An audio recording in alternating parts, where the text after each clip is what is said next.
Welcome Navratri તો આમ મોટા ભાગના શહેરોમાં થતી હોય છે, પરંતુ રાજકોટમાં કેન્સર કેર ફાઉન્ડેશન દ્વારા આ વખતે એક દિવસ માટે કેન્સર વોરિયર માટે ગરબાનું આયોજન કરવામાં આવ્યું છે।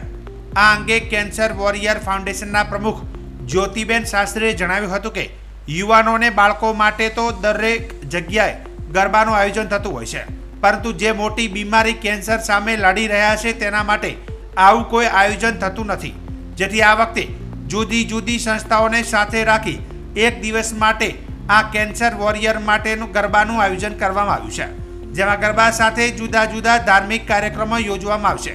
તેમજ આ ગરબાના આયોજનમાં પૂજ્ય મોરારી બાપુના હસ્તે કેન્સરના દર્દીઓ માટે 2 બુકનું વિમોચન પણ કરવામાં આવશે।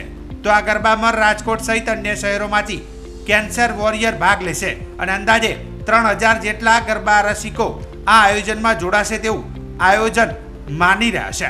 લોકો અત્યારે હવે નવરાત્રીનો 1 દિવસીય પ્રોગ્રામનું આયોજન કરવા જઈ રહ્યા છે। ભક્તિ અને શક્તિ બંનેનો સંગમ એટલે આ અમારો કેન્સર વોરિયર્સ ભાઈઓ બહેનો અને બાળકોને લઈને અમે અમારો આ પ્રોગ્રામ કરવા જઈ રહ્યા છીએ। આ પ્રોગ્રામમાં માત્ર રાજકોટ નથી, પણ રાજકોટની આસપાસના તમામ ગામડાઓ અને બરોડા, અમદાવાદ, સુરત બધા જ સિટીને અમે લોકોએ કવર કરેલા છે। નાના નાના બાળકો કે જેઓ કેન્સરગ્રસ્ત છે, સામાન્ય લોકો માટે તો ગરબાઓ ઘણા બધા લોકો રજૂ કરે છે, પરંતુ કેન્સર કેર ફાઉન્ડેશને એક નવી જ પહેલ કરી છે કે કેન્સર યુક્ત જે કેન્સર વાળા છે એ બધાને લઈને એક કેન્સરનો પ્રોગ્રામ કરીએ। ત્યારબાદ પૂજ્ય મોરારી બાપુના વરદ હસ્તે અમે લોકોએ કેન્સરને લગતી જે 2 બુક છે તેનું વિમોચન રાખેલું છે। બાપુએ પોતાના આશીર્વચન પાઠવવા ખાસ આવવાના છે।